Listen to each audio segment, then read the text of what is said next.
We provide you the platform to turn your dreams into reality. Give wings to your aspirations with KR Mangalam University. UP के चुनाव की बात करें, जिसमें महिला आरक्षण दांव की असली परीक्षा अब शुरू होने वाली है। दरअसल संसद के भीतर महिला आरक्षण विधेयक यानी कि नारी शक्ति वंदन कानून के गिरने के बाद अब देश की सियासत में एक नई जंग छिड़ गई है और इसकी असली परीक्षा अगले साल होने वाले उत्तर प्रदेश विधानसभा चुनाव में होने वाली है, जहां नारी शक्ति वंदन संशोधन विधेयक के साथ ही परिसीमन विधेयक भी 2/3 बहुमत के अभाव में लोकसभा में गिर गया था।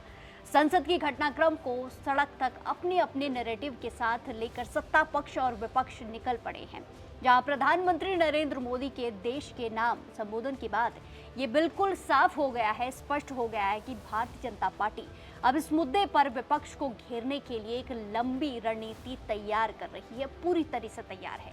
हालांकि विपक्षी दल भी अपने अपने नैरेटिव के साथ जनता के बीच में निकल चुके हैं।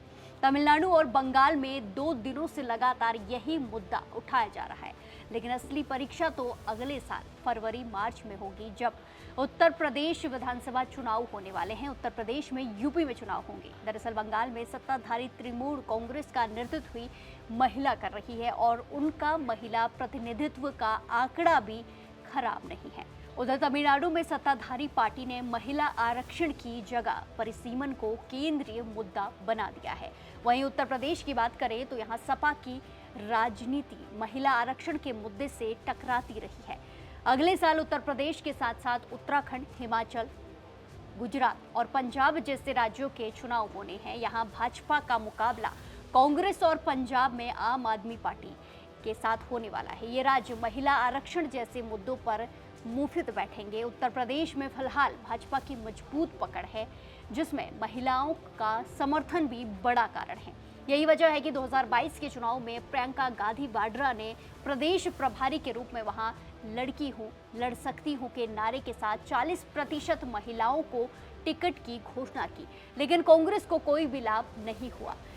वहीं सपा ने महिला आरक्षण के समर्थन की बात तो की, लेकिन कोटे में कोटे की शर्त जोड़ने के साथ उसके विरुद्ध मतदान भी हुआ। अधिकतर क्षेत्र दल महिला आरक्षण का विरोध इसी तर्क पर करते हैं कि कोटे के अंदर कोटा न होने से उनके लिए मुफिद उम्मीदवार ढूंढना मुश्किल होगा। ये सच्चाई भी है।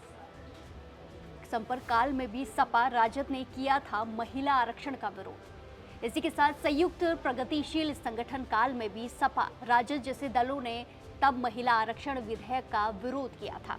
बदलती हुई राजनीतिक परिस्थिति में सपा जैसे क्षेत्रीय दलों के लिए इसे स्वीकार करने के अलावा कोई और चारा नहीं है, लेकिन झिझक साफ तौर पर दिखाई देती है।